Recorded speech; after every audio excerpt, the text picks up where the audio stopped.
presented by Sangeet Music World. बाला बाला बाबा बैजनाथ की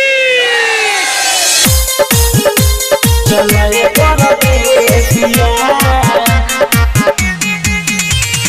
म्यूजिक बाय मनोज दीवाना।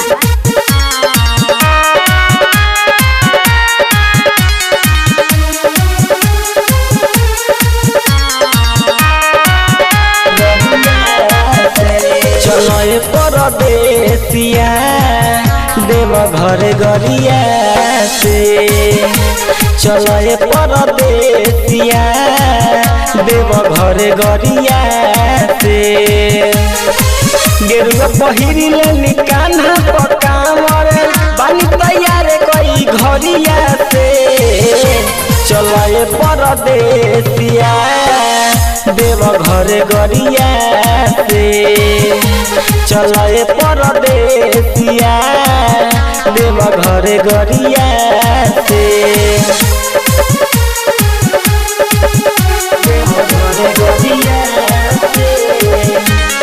म्यूजिक बाय मनोज दीवाना।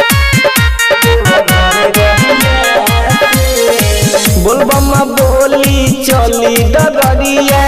दहिया में बनल रही दम हो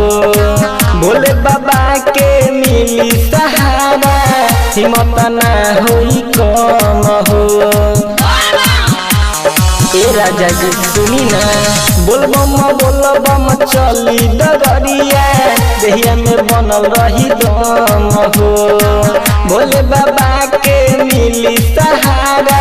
हिम्मत ना होई कम हो भंगिया धतुरा औरी बेल के पतैया लेके भरल हनी हम गगरिया में चलाए परदेसिया देव घर गरिया से चलाए परदेसिया देव घर गरिया से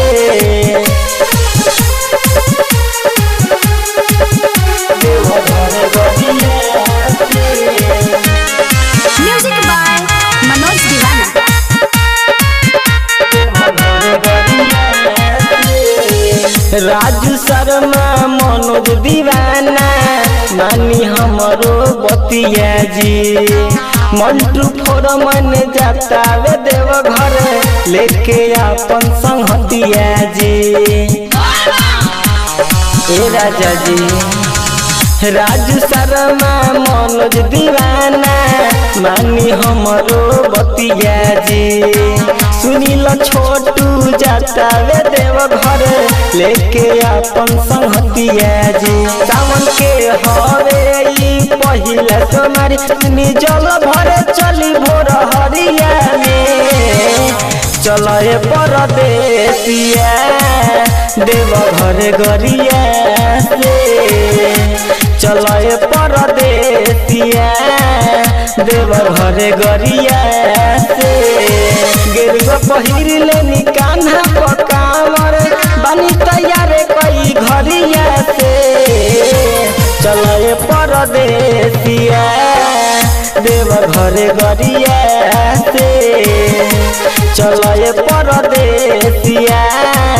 देव घर गरिया से